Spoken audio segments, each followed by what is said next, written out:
രാഹുൽ മാങ്കൂട്ടത്തിനെതിരെ പരാതി നൽകിയ യുവതി അധിക്ഷേപിച്ചെന്ന കേസിൽ പ്രതി രാഹുൽ ഈശ്വറുമായി പോലീസിന്റെ തെളിവെടുപ്പ് നടന്നു. തിരുവനന്തപുരം പൗടിക്കോണത്തെ വീട്ടിൽ നിന്ന് രാഹുൽ ഈശ്വറിന്റെ ലാപ്ടോപ്പ് പിടിച്ചെടുത്തു.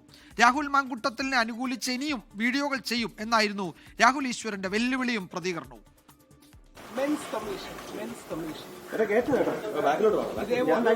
പരാതികൾക്കെതിരെയാണ് മെൻസ് കമ്മീഷൻ. നിങ്ങൾ മീഡിയക്കാർ ഈ പെൺകുട്ടിയുടെ ഫോട്ടോ പബ്ലിഷ് ചെയ്തു എന്ന് പറഞ്ഞാണ് കേസ്. വെറുതെ നിങ്ങൾ കയറി നോക്കുക ഫോട്ടോ പബ്ലിഷ് ചെയ്തിട്ടുണ്ടോ. ഈ പെൺകുട്ടിയുടെ ഇവിടെ കേൾക്കാൻ പറ്റുമോ, ഈ പെൺകുട്ടിയുടെ ഫോട്ടോ പബ്ലിഷ് ചെയ്തു എന്നുള്ളതാണ് കേസ്. ഫോട്ടോ പബ്ലിഷ് ചെയ്തു നിങ്ങൾ നോക്കിയാൽ പോലും. രാഹുൽ മാങ്കൂട്ടത്തിന് അനുകൂലമായി വീഡിയോ ചെയ്യുന്നത് നിർത്തണമെന്നാണ് എന്നോട് ആവശ്യം. നിർത്തില്ല. ഗാന്ധി സുരേഷ് സാർ നമസ്കാരം. രാഹുൽ മാങ്കൂട്ടത്തിന് അനുകൂലമായി വീഡിയോ ചെയ്യുന്നത് നിർത്തില്ല. രാഹുൽ ഈശ്വറിനെ വൈദ്യപരിശോധനയ്ക്ക് വിധേയനാക്കിയ ശേഷം കോടതിയിൽ ഹാജരാക്കി. ഇതേ കേസിൽ 4ാം പ്രതിയായ KPCC general secretary Sandeep Warrier മുൻകൂർ ജാമ്യാപേക്ഷ നൽകിയിട്ടുണ്ട് കോടതിയിൽ. തിരുവനന്തപുരത്ത് നിന്ന് മേഘന മുരളിയാണ് വിവരങ്ങൾ നൽകുന്നത്. മേഘന, കോടതിയിൽ ജാമ്യാപേക്ഷ നൽകിയിട്ടുണ്ട് രാഹുൽ ഈശ്വർ. അത് ഇന്ന് പരിഗണനയ്ക്ക് എടുക്കുന്നുണ്ടോ? എന്താണ് കോടതിയിൽ നിന്നുള്ള വിവരങ്ങൾ? Vijayakumar, Thiruvananthapuram additional chief judicial magistrate കോടതിയിലാണ് രാഹുൽ ഈശ്വറിനെ ഹാജരാക്കിയിരിക്കുന്നത്. നിലവിൽ രാഹുൽ ഈശ്വർ ജാമ്യാപേക്ഷ സമർപ്പിച്ചിട്ടുണ്ട്. അല്പസമയത്തിനകം തന്നെ ഈ ജാമ്യ ഹർജിയിൽ ഒരു തീരുമാനം ഉണ്ടാകുമെന്നുള്ളതാണ് കോടതിയിൽ നിന്ന് ലഭിക്കുന്ന വിവരങ്ങൾ. രാഹുൽ ഈശ്വറിന് ജാമ്യം ലഭിച്ചേക്കുമെന്നുള്ള വിവരങ്ങൾ കൂടിയാണ് കോടതിയിൽ നിന്ന് പുറത്തു വരുന്നത്. അതിൽ അല്പസമയം മുന്നെയാണ് ജനറൽ ആശുപത്രിയിൽ നിന്ന് രാഹുൽ ഈശ്വറിന്റെ വൈദ്യപരിശോധന പൂർത്തിയാക്കുന്നത്. അതിനുശേഷം കോടതിയിലേക്ക് എത്തിക്കുകയായിരുന്നു. കോടതിയിൽ അല്പ നിമിഷം മുന്നെയാണ് ജാമ്യ ഹർജി സമർപ്പിച്ചിട്ടുള്ളത്.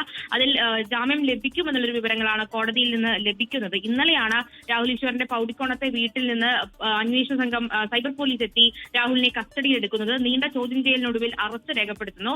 അതിൽ പ്രധാനമായും പോലീസ് പറയുന്നത് ഈ ഇരയുടെ, അതായത് രാഹുൽ മാങ്കൂട്ടത്തിലുമായി ബന്ധപ്പെട്ട ലൈംഗികാതിക്രമ പരാതിയിൽ പരാതി കൊടുത്ത യുവതിയുടെ പേരും അതുപോലെ തന്നെ ചിത്രങ്ങളും വെളിപ്പെടുത്തുന്ന രീതിയിലുള്ള വീഡിയോകൾ രാഹുൽ ഈശ്വർ ചെയ്തു എന്നുള്ളതാണ്. അതുപോലെ തന്നെ പലതരത്തിലും ഈ ഇരയെ മറ്റ് കോൺഗ്രസ് സൈബർ ആൾക്കാർക്ക് വരെ ഇട്ടുകൊടുക്കുന്ന രീതിയിലേക്കുള്ള പരാമർശങ്ങൾ നടത്തി എന്നുള്ള കാര്യങ്ങളടക്കം ഇപ്പോൾ അന്വേഷണ സംഘം സൈബർ പോലീസ് കണ്ടെത്തിയിട്ടുണ്ട്. അതിന്റെ അടിസ്ഥാനത്തിൽ ആദ്യം ജാമ്യം ലഭിച്ചേക്കാവുന്ന കുറ്റങ്ങൾ മാത്രമായിരുന്നു രാഹുൽ ഈശ്വറിനെതിരെ ചുമത്തിയിരുന്നത്. പിന്നീടാണ് രാഹുലിന്റെ ഫോൺ പരിശോധിച്ചതിന്റെ അടിസ്ഥാനത്തിൽ ഒരു വകുപ്പ് കൂടി ചുമത്തി അറസ്റ്റ് രേഖപ്പെടുത്തുന്നത്. യുവതിയുടെ വ്യക്തിത്വം വെളിപ്പെടുത്തൽ, സ്ത്രീത്വത്തെ അപമാനിക്കൽ, ഭീഷണിപ്പെടുത്തൽ, ഇലക്ട്രോണിക് ഉപകരണങ്ങളുടെ ദുരുപയോഗം, അങ്ങനെ 2 വർഷം വരെ തടവ് ലഭിക്കാവുന്ന കുറ്റമാണ് നിലവിൽ രാഹുൽ ഈശ്വറിനെതിരെ ചുമത്തിയിരിക്കുന്നത്. പക്ഷേ ഇപ്പോൾ ജാമ്യം ലഭിക്കും കോടതിയിൽ നിന്നുള്ള വിവരമാണ് പുറത്തു വരുന്നത്. അതിലൊരു തീരുമാനം അല്പസമയത്തിനകം തന്നെ ഉണ്ടാകും. ഉടൻ തന്നെ കോടതി ഈ ജാമ്യ ഹർജി പരിഗണിക്കുമെന്നുള്ള കാര്യമാണ് മനസ്സിലാക്കുന്നത്. ഇന്ന് ഉച്ചയ്ക്ക് തന്നെ പൗടിക്കോണത്തെ രാഹുൽ ഈശ്വറിന്റെ വീട്ടിലെത്തി അന്വേഷണ സംഘം ലാപ്ടോപ്പ് അടക്കം പിടിച്ചെടുത്തിരുന്നു. പക്ഷേ രാഹുൽ ഈശ്വർ ആവർത്തിക്കുന്നത് താൻ അങ്ങനെ ചെയ്തിട്ടില്ല, ഇവിടെ പുരുഷ കമ്മീഷൻ വേണം, അതുപോലെ തന്നെ പുരുഷന്മാർക്ക് നീതി വേണം, ഇരയുടെ ചിത്രങ്ങളോ അല്ലെങ്കിൽ പേരോ വെളിപ്പെടുത്തുന്ന രീതിയിലേക്ക് തന്റെ ദൃശ്യങ്ങളൊന്നും താൻ വീഡിയോകളൊന്നും ചെയ്തിട്ടില്ല എന്നുള്ള കാര്യമാണ് രാഹുൽ ഈശ്വർ ആവർത്തിക്കുന്നത്. പക്ഷെ അങ്ങനെയല്ല എന്നുള്ളതാണ് സൈബർ പോലീസ് പറയുന്നത്. കാരണം രാഹുൽ ഈശ്വർ 12ലധികം വീഡിയോകൾ ചെയ്തിട്ടുണ്ട്. അതിലൊക്കെ ഇരയിലേക്ക് എത്തുന്ന അല്ലെങ്കിൽ യുവതിയിലേക്ക് എത്തുന്ന സൂചനകൾ ഉണ്ട് എന്നുള്ളതാണ് സൈബർ പോലീസിന്റെ ഭാഗം. കൂടാതെ ഇതിൽ ഈ സന്ദീപ് വാര്യർ അടക്കമുള്ള മഹിളാ കോൺഗ്രസിന്റെ പത്തനംതിട്ട ജില്ലാ സെക്രട്ടറി അടക്കമുള്ള 6 പേരാണ് ഈ സൈബർ അധിക്ഷേപ പരാതിയിൽ പ്രതികളായിട്ടുള്ളത്. ഇതിൽ സന്ദീപ് വാര്യർ തിരുവനന്തപുരം ജില്ലാ കോടതിയിൽ മുൻകൂർ ജാമ്യ ഹർജി നൽകിയിട്ടുണ്ട്. അതുപോലെ തന്നെ എല്ലാവരും ഈ ഒരു അറസ്റ്റ് മുന്നിൽ കണ്ട നടപടികളിലേക്ക്, മുൻകൂർ ജാമ്യം അടക്കമുള്ള നടപടികളിലേക്ക് പോകുന്നു എന്നുള്ളതാണ് മനസ്സിലാക്കേണ്ടത്. അതിൽ ആദ്യ അറസ്റ്റായിരുന്നു രാഹുൽ ഈശ്വറിന്റെ. രാഹുൽ ഈശ്വറിന് ജാമ്യം ലഭിക്കുമോ എന്നുള്ള കാര്യം അല്പസമയത്തിനകം തന്നെ അറിയാം. വിജയകുമാർ. യെസ്, ജാമ്യാപേക്ഷ കോടതി ഉടൻ പരിഗണിക്കും.